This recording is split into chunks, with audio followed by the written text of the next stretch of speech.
அத்தியாயம் 606. நாகராணி வாசுகியின் மிரட்டலை கேட்ட பெரியவர் பரமார்த்தா சிரித்துக் கொண்டே அவளை சமாதானப்படுத்த முயன்றார். இங்க பாருங்க, சமரன் எங்க உள்பகுதியோட மாணவன்.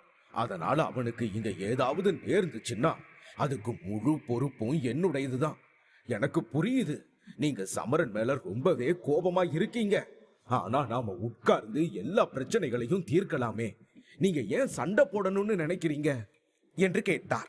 வெளிப்படையாக பெரியவர் பரமார்த்தா நாகராணியின் சக்தி மூதாதையர் சக்திகளுக்கு சிறிது பயந்தார். எனவே அவர் சண்டையிடாமல் இருக்க ஒரு வழியை கண்டுபிடிக்க முயன்றார். ஆனால் நாகராணி பெரியவர் பரமார்த்தாவின் வார்த்தைகளை முற்றிலும் புறக்கணித்தாள். மாறாக சமரனை பார்த்தபோது அவள் கண்களில் ஒரு விசித்திரமான பிரகாசம் தெரிந்தது.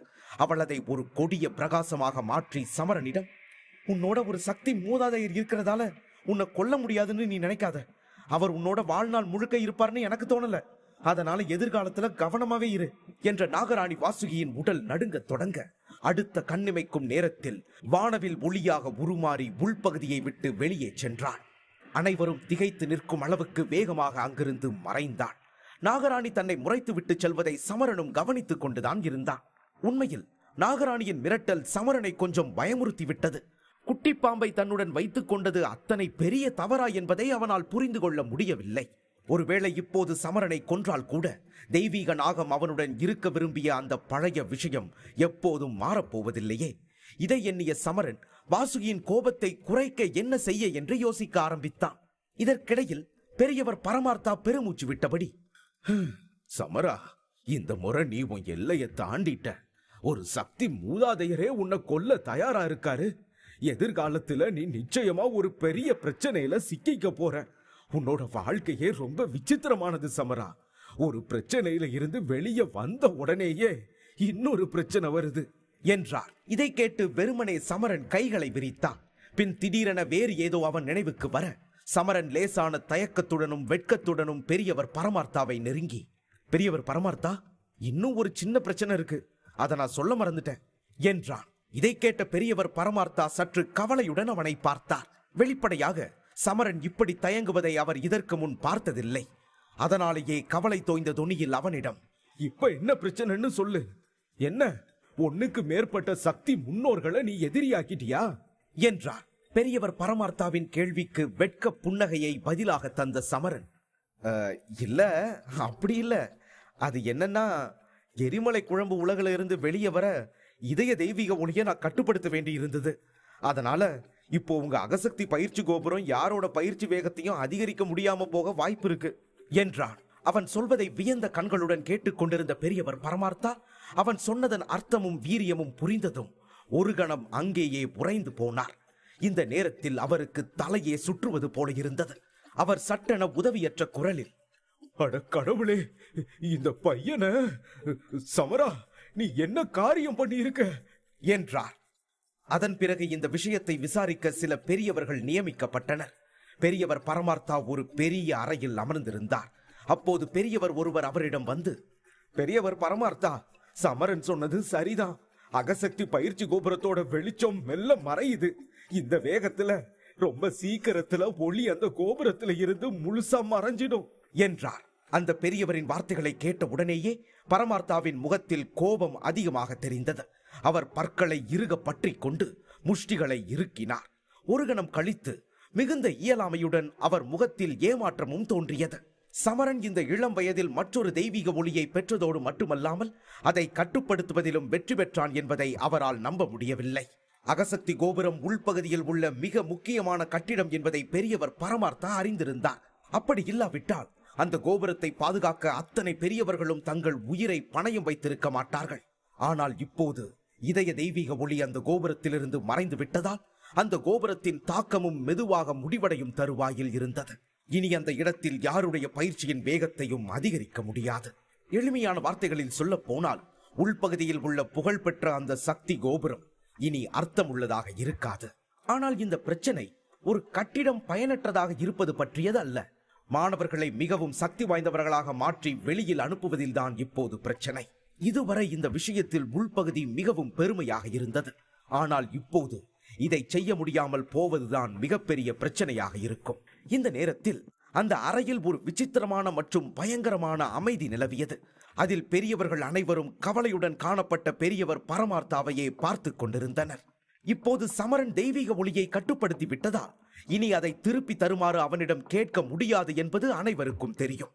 ஒருவேளை சமரன் அவர்களுக்கு எதிரியாக இருந்திருந்தால் அவனிடம் இருந்து இதய தெய்வீக ஒளியை பெற அனைவரும் கடுமையாக முயற்சி செய்திருப்பார்கள். ஆனால் இந்த சமரனோ உள்பகுதிக்கு பெரும் உதவி செய்தவன். 2 ஆண்டுகளுக்கு முன்பு சமரன் 2 சக்தி சக்கரவர்த்திகளையும் தோற்கடிக்கவில்லை என்றால் அகசக்தி கோபுரத்தை இவர்கள் அன்றே மறந்திருக்க வேண்டியதுதான். அது மட்டுமல்லாமல் முழு உள்பகுதியும் அன்றே அழிக்கப்பட்டிருக்கும். அந்த நேரத்தில் எத்தனை பெரியவர்கள் மற்றும் மாணவர்கள் தங்கள் வாழ்க்கையை இழந்திருப்பார்கள் என்பதும் சொல்ல முடியாது. சொல்ல போனால் தெய்வீக ஒளியும் சுக்ராந்த் வசம் சென்றிருக்கும். பள்ளியின் பெரியவர்களின் அறையில் தான் சமரனும் இருந்தான். அவன் முகத்தில் ஒரு விசித்திரமான வெட்கம் தெரிந்தது. எல்லா பெரியவர்களும் தன்னால் கலங்குகிறார்கள் என்பது அவனுக்கு புரிந்தது. உண்மை என்னவெனில் சமரன் பெரியவர் பரமார்த்தாவிடம் மன்னிப்பு கேட்க விரும்பினான். எல்லாவற்றிற்கும் மேலாக இரட்சகன் பள்ளிக்கு வந்த சமரனின் நோக்கமே இதய தெய்வீக ஒளியை பெறுவதுதான். அந்த பெரிய சண்டையில் சமரன் தெரிந்தோ தெரியாமலோ உள்பகுதிக்கு நிறைய உதவி செய்திருந்தாலும் அதன் பின்னணியில் உள்ள உண்மை என்னவென்று அவனுக்கு மட்டுமே தெரியும். சக்தி சக்கரவர்த்திகள் இருவருடனும் அவன் சண்டையிட்டதற்கு காரணமே அவன் உயிரை காப்பாற்றிக் கொள்வதற்காகவும் தெய்வீக ஒளியை பெறுவதற்காகவும் தான். ஆனால் பெரியவர்கள் அவன் பள்ளிக்காக அதை செய்ததாக நினைத்தது சமரனின் குற்ற உணர்வை அதிகரிக்க செய்தது. இதனால் எப்படியோ தன் தைரியத்தை வரவழைத்துக் கொண்ட சமரன், பெரியவர் பரமார்த்தா, இந்த பிரச்சனையிலிருந்து விடுபட ஏதாவது வழி இருக்கா என்று கேட்டான். வெளிப்படையாக சமரனால் இதய தெய்வீக ஒளியை திருப்பி தர முடியாது. ஆனால் அதே நேரத்தில் அவன் தனது செயல்களுக்கு வருந்தினான். தன்னால் உள்பகுதி இவ்வளவு பெரிய நஷ்டமடைவதை அவன் விரும்பவில்லை. சமரனின் வார்த்தைகளை கேட்ட பெரியவர் பரமார்த்தா சில கணங்கள் மௌனம் சாதித்தார். பின் நிராதரவாக பெருமூச்சு விட்டபடி, இப்போ இருக்கிற நிலைய பார்க்கிறப்ப இனி உன்னோட இதய தெய்வீக ஒளிய பயன்படுத்தினா மட்டும்தான் பிரச்சனை முடியும்னு தோணுது. இல்லன்னா பயிற்சியோட விளைவு இல்லாம அகசக்தி கோபுரமே முழுசா அழிஞ்சிடும் என்றார். பெரியவர் பரமார்த்தாவின் வார்த்தைகளை கேட்ட சமரனுக்கு குழப்பமாகவும் ஆச்சரியமாகவும் இருந்தது. மேலும் அவன் சற்று அதிர்ச்சியுடன், என்னோட இதய தெய்வீக ஒளியா? ஆனா பெரியவர் பரமார்த்தா, நீங்க இதை எப்படி செய்வீங்க என்று கேட்டான். சமரனை பார்த்த பெரியவர் பரமார்த்தா அவனது ஆச்சரியத்தை புரிந்து கொண்டு, இது மாதிரி தெய்வீக ஒளிய பயன்படுத்துறது ரொம்ப கடினமானது இல்ல. தலைமை ஆசிரியர் இங்கிருந்து கிளம்பும் போது இதய தெய்வீக ஒளியோட ஒரு சிறிய பகுதியை ஒதுக்கி வச்சிருந்தது எனக்கு நினைவிருக்கு. இதய தெய்வீக ஒளியோட அந்த பகுதியை யாராவது தெய்வீக ஒளியால நிரப்புனா 2 ஒளிகளும் சேர்ந்து அகசக்தி பயிற்சி கோபுரத்தை பயனுள்ளதா மாற்றிடும். இந்த முறையில பயிற்சியோட வேகமும் அதிகரிக்கும். ஆனா இது முன்ன இருந்ததை விட சற்று குறைவாயிருக்கும். ஆனாலும் பயனுள்ள வழிதான். இதுல எங்களுக்கு உன்னோட உதவி தேவைப்படும். நீ இதய தெய்வீக ஒளியில ஒரு சிறிய பகுதியை பிரிச்சு எங்க கிட்ட கொடுக்கணும். இதுல உனக்கு எந்த பிரச்சனையும் இருக்காது இல்லையா என்றார். இதை கேட்ட சமரன் குறைந்தபட்சம் இந்த பிரச்சனையிலிருந்து விடுபட ஏதோ ஒரு வழி இருக்கிறதே என்று நிம்மதி அடைந்தான். சமரன் ஏற்கனவே இதய தெய்வீக ஒளியை நன்றாக கட்டுப்படுத்தி வைத்திருந்தான். எனவே சமரனின் உடலின் சக்திகள் முழுவதுமாக தீர்ந்து போகும் வரை கூட அவனால் அந்த தெய்வீக ஒளியை வெளியே எடுக்க முடியும். அந்த தெய்வீக ஒளியின் ஒரு சிறிய பகுதியை வெளியே எடுத்தால் சமரனின் சக்திகள் குறைந்துவிடும். ஆனாலும் அதன் பிறகு சமரன் தனது இந்த செயலுக்கு வருத்தப்பட வேண்டியதில்லை. இதை எண்ணியவன் மிகவும் மகிழ்ச்சி அடைந்தான். அப்போது திடீரென சமரனுக்கு ஏதோ ஞாபகம் வர அவன் தயக்கத்துடன், ஆனா இப்படி தெய்வீக ஒளியை சேகரிப்பதுல சில கட்டுப்பாடுகள் இருக்கும்னு நினைக்கிறேன். என் சக்திகள் தீர்ந்துட்டா அந்த ஒளியும் தானே அணைஞ்சிடும்ல என்றான். இதை கேட்ட பெரியவர் பரமார்த்தா சமரனுக்கு விளக்க ஆரம்பித்தார். தலைமை ஆசிரியர் தெய்வீக ஒளிய ஒரு சிறப்பு இடத்துல வச்சிருக்காரு. அதனால நீ அந்த சிக்கலை பத்தி கவலைப்பட வேண்டியதில்லை. ஆனா உனக்கு தொந்தரவா இருக்கக்கூடிய சிக்கல் என்னன்னா, இப்படி பயன்படுத்துறதால இங்குள்ள தெய்வீக ஒளி கொஞ்ச நாளைக்கு அப்புறம் முடிவடையும். இதனால நீ அகசக்தி கோபுரத்தோட தெய்வீக ஒளிய அணைய விடாம கொஞ்ச நாள் கழிச்சு திரும்பவும் சக்தியை பிரிச்சு பள்ளிக்கு தரணும் என்றார். பெரியவர் பரமார்த்தாவின் வார்த்தைகளை கேட்ட சமரன் சற்று ஆச்சரியப்பட்டான். என்ன, கொஞ்ச நாளைக்கு ஒரு முறை நான் உள்பகுதிக்கு வந்து சக்தியை கொடுத்துக்கிட்டே இருக்கணுமா? பெரியவர் பரமார்த்தா, இந்த கொஞ்ச காலங்கிறது எவ்வளவு காலம்னு சொல்ல முடியுமா? அதாவது உள்பகுதியில இருந்து வெளியேறின பிறகும் நான் ஒவ்வொரு மாதமும் இல்ல 2 மாசத்துக்கு ஒரு முறை இங்க வரணுமா என்று கேட்டான். பெரியவர் பரமார்த்தா சிறிது நேரம் யோசித்தார். பிறகு, பாரு சமரா, இத பத்தி எனக்கு அதிகம் தெரியாது. ஆனா நீ ஒரு நேரத்துல எவ்வளவு ஒளிய விட்டு தர்றியோ அவ்வளவு நாள் ஒளி நீடிக்குங்கிறது நிச்சயம். அதாவது நீ நிறைய தெய்வீக ஒளிய விட்டுட்டு போனா அது ஓரிரு வருஷங்கள் கூட நீடிக்கலாம். ஆனா என்னால உறுதியா எதையும் சொல்ல முடியாது என்றார். பெரியவர் பரமார்த்தாவின் பதிலை கேட்ட சமரன் பெருமூச்சு விட்டு சிரித்தான். சரி பெரியவர் பரமார்த்தா, ஓரிரு வருஷங்களுக்கு ஒரு முறை திரும்பி வர்றதுல எனக்கு எந்த பிரச்சனையும் இல்ல. இந்த சாக்குல நானும் அப்பப்போ உங்களை சந்திச்சுப்பேன்ல என்றான். தலையை அசைத்த பெரியவர் பரமார்த்தா சற்றே ஏமாற்றத்துடன், உண்மையை சொல்லவா சமரா, நீ ரொம்பவே அதிர்ஷ்டசாலி. சுக்ராந்த் இதுக்காக எவ்வளவு கடினமா உழைச்சான் தெரியுமா? ஆனா நீ இதை இவ்வளவு எளிதா அடைஞ்சிட்ட. விதிய பாரு, நம்ம உள்பகுதி அந்த தெய்வீக ஒளிய இத்தனை வருஷங்கள் சிறையில் அடைச்சு வச்சது.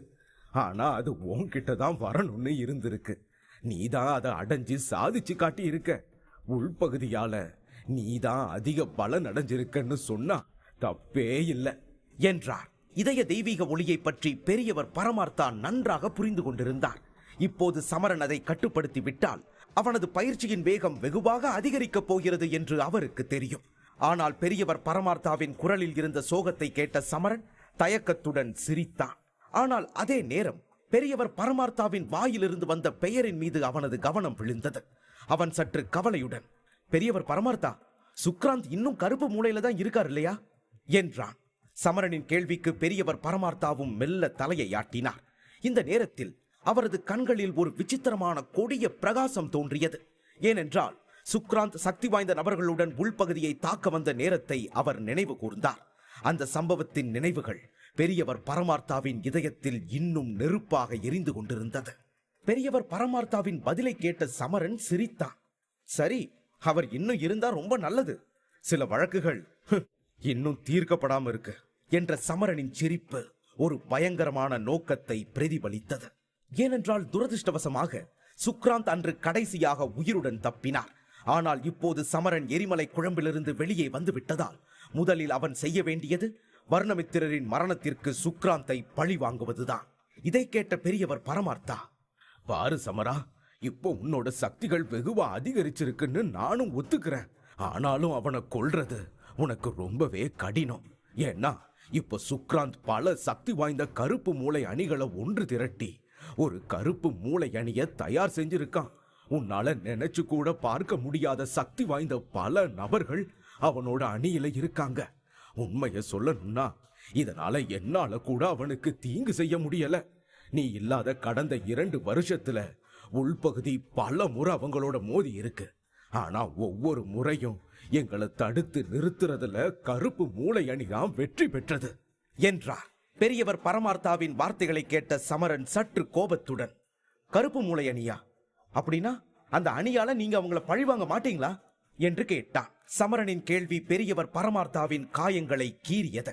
அவர் லேசான கோபத்துடன், நான் அவங்கள பழி வாங்காம இருப்பேனா? நான் உயிரோட இருக்கிற வர என் உள்பகுதியை அவமானப்படுத்தின யாரும் உயிர் பிழைக்க முடியாது. அப்புறம் தலைமை ஆசிரியர் திரும்பி வர்றப்ப என்னால அவரை எப்படி எதிர்கொள்ள முடியும் என்றார். பெரியவர் பரமார்த்தாவின் குரலில் இருந்த கொலை வெறியை உணர்ந்த சமரன் சிரித்துக் கொண்டே, அப்படின்னா ரொம்ப நல்லது பெரியவர் பரமார்த்தா. நீங்க சக்தி வாய்ந்தவர்களை கூப்பிடுங்க. நாம எல்லாரும் 3 நாள்ல கருப்பு மூளைக்கு போவோம். சுக்ராந்த் மட்டும் இல்ல, நம்ம பள்ளியை யாரும் கேவலப்படுத்த முடியாதுன்னு நாம எல்லாருக்கும் தெரியப்படுத்துவோம் என்றார். சமரனின் வார்த்தைகள் பெரியவர் பரமார்த்தாவுக்கு வேறு விதமான உற்சாகத்தையும் ஆர்வத்தையும் தந்தது. அவர் உடனடியாக மேசையில் கையை அடித்து சிரித்தார். சரி சமரா, நீ உண்மையிலேயே கருப்பு மூளையில ஒரு அழிவை உருவாக்க விரும்பினா உள்பகுதி உனக்கு உதவ சந்தோஷமா தயாராகும் என்றார். இப்போது சமரனும் பெரியவர் பரமார்த்தாவுக்கு உதவ ஒப்புக்கொண்டதால் கடந்த 2 ஆண்டுகளாக நடந்து வரும் போரில் இம்முறை உள்பகுதி எவ்வளவு சக்தி வாய்ந்ததாக இருக்கப் போகிறது என்பதை அவர் புரிந்து கொண்டார். இதை எண்ணியவர் மேலும் சமரனிடம், நான் 3 நாள்ல சக்தி வாய்ந்தவர்களை திரட்டிடுவேன். அதுக்கப்புறம் கருப்பு மூளை அணிய நிரந்தரமா ஒழிப்போம் என்றார். இதை கேட்ட சமரன் சிரிக்கத் தொடங்கினார். ஆனால் ஏதோ யோசித்த பெரியவர் பரமார்த்தா சற்று கவலையுடன், ஆனா இதுல ஒரு பிரச்சனை இருக்கு சமரா. நாம இதை செய்யறதுக்கு முன்ன அந்த பொண்ணு சக்தி மூதாதை கிட்ட உள்ள பகைய நீ தீர்த்துக்கணும்.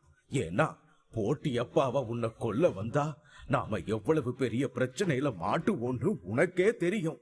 எல்லாத்துக்கும் மேல ஒரு சக்தி மூதாதையருக்கு எவ்வளவு சக்தி இருக்குன்னு நாம எல்லாரும் நல்லாவே தெரிஞ்சு வச்சிருக்கோம்.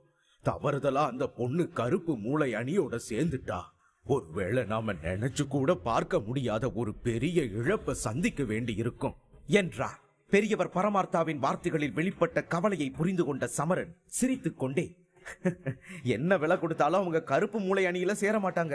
இருந்தாலும் சரி, முதல்ல அவங்க கூட இருக்கிற பகையை நான் தீர்த்துடுறேன் என்ற சமரன் வாசுகியை சமாளிக்க ஏதேனும் வழி உண்டா என்று யோசிக்க ஆரம்பித்தான்.